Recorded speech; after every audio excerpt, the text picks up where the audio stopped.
There has to be an understanding. For the Bible says, in all that you get an understanding.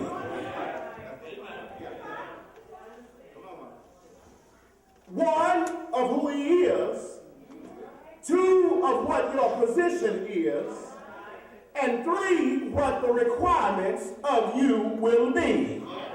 So many times we as God's people think that we can come into God's house and act the way that we want to act, never realizing that we are in God's house.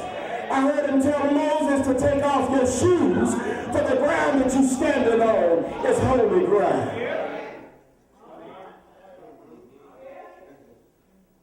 We have to conduct ourselves in a Christian-like manner, in a godly-like manner. Why? Because God is a God of order. And if you do something around God's house, you must do it decently and in order. Well, Pastor Owens, it blew my mind this morning when I got to looking at verse 23.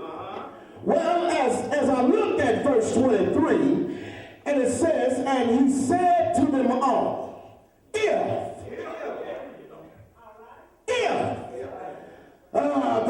the proverbial if, the same if that Met says that they put in life, the same if, really, the same if that when we said that if was a fifth, then we'd all be, well, y'all know the rest. Y'all know the rest. Y'all know the rest. The same if that the woman with the issue of blood said that if I could touch the hem of his garment, that I would be made whole. The same if that the Lord said that if my people who are called by my name shall humble themselves and turn from their wicked ways and seek my face and pray, then will I hear from heaven and heal their land. If, big if. The same if is the operative of the text. If is also an invitation. We understand that the Lord could have just said, come after me. But he said, if. In other words, the Lord will not force himself on us, but he gives us a choice. Come here, abstract of principles. We believe in man's impotency to recover himself from the fallen state he is in by nature of his own free will or choice and ability.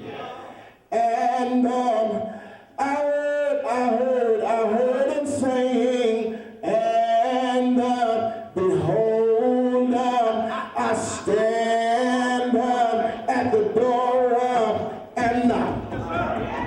Here's that if any man will open up the door, I will come in and sup with you. Ain't the Lord good?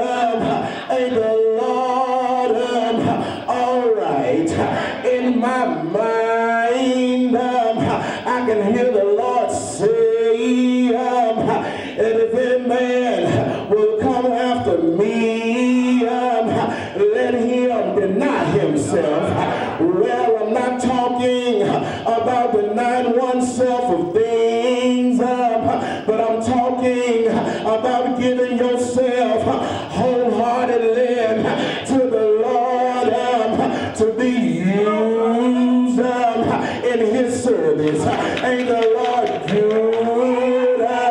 Ain't the Lord all right?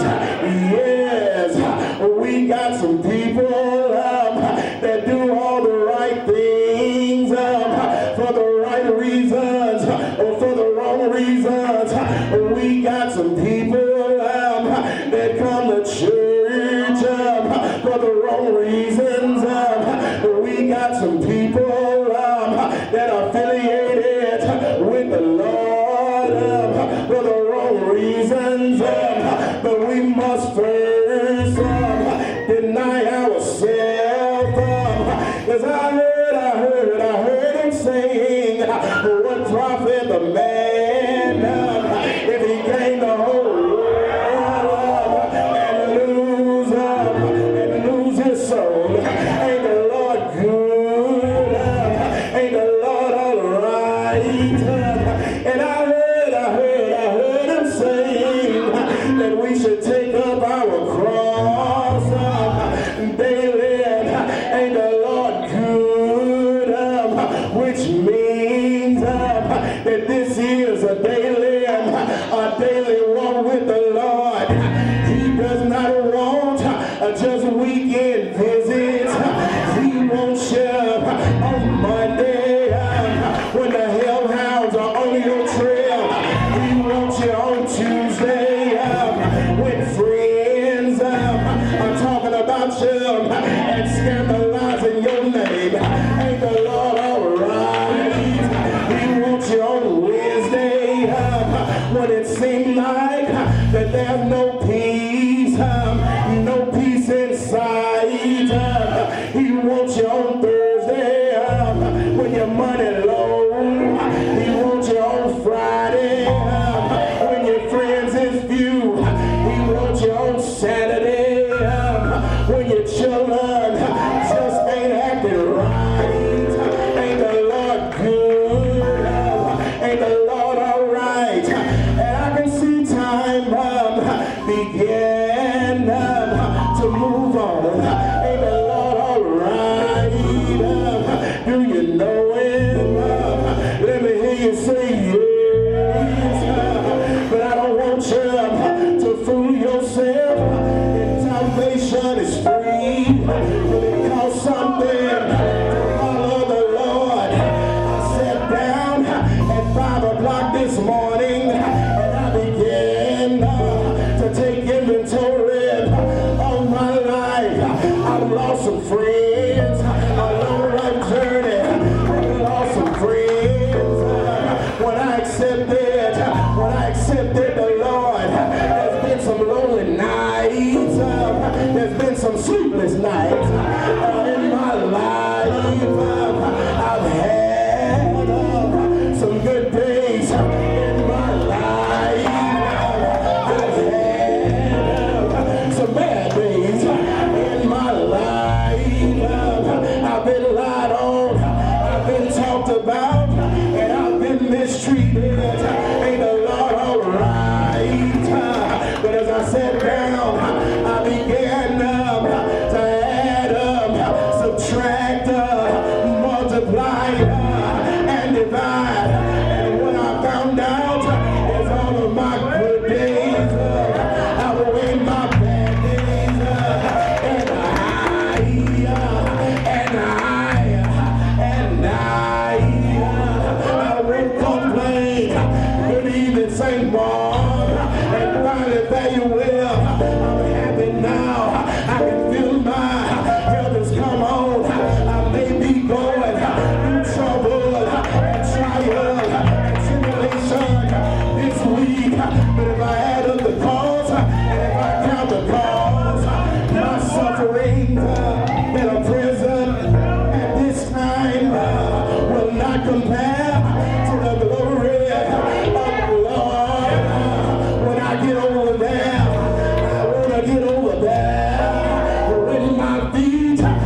He loved me so much that I might have life and had it more abundantly. I could not figure out why he gave me a right to the tree of life. But in my mind, I heard him say that lo, see, heaven had gotten in an uproar and it grieved God's soul that he created man. And I heard him say, and lo, I looked down in the volume of the book, ain't God good?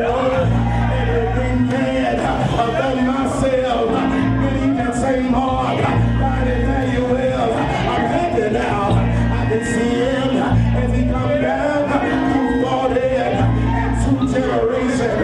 Stepped off in Bethlehem of Judea.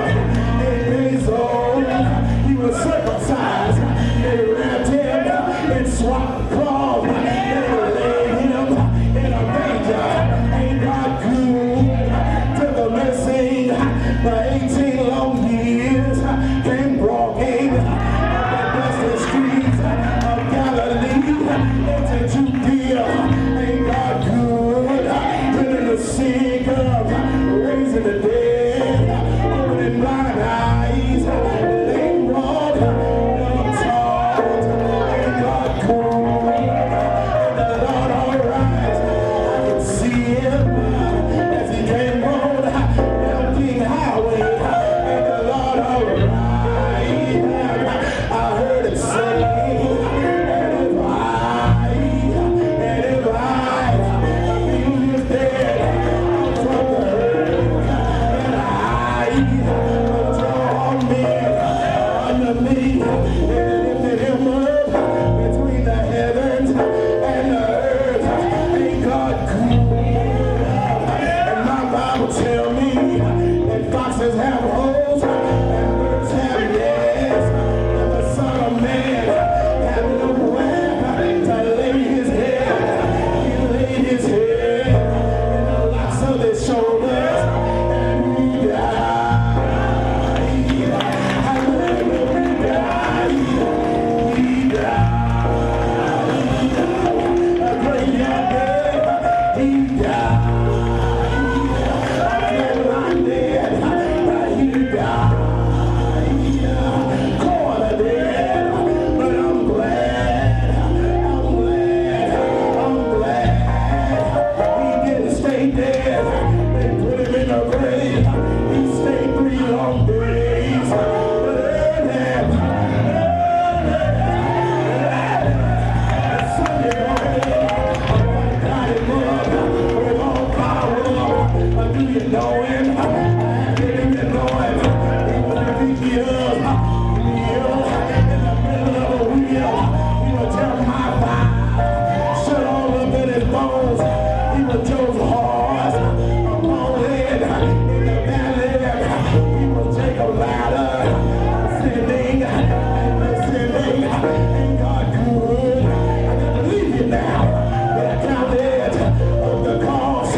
He was wounded for my transgression, and the chastisement of my peace was upon him.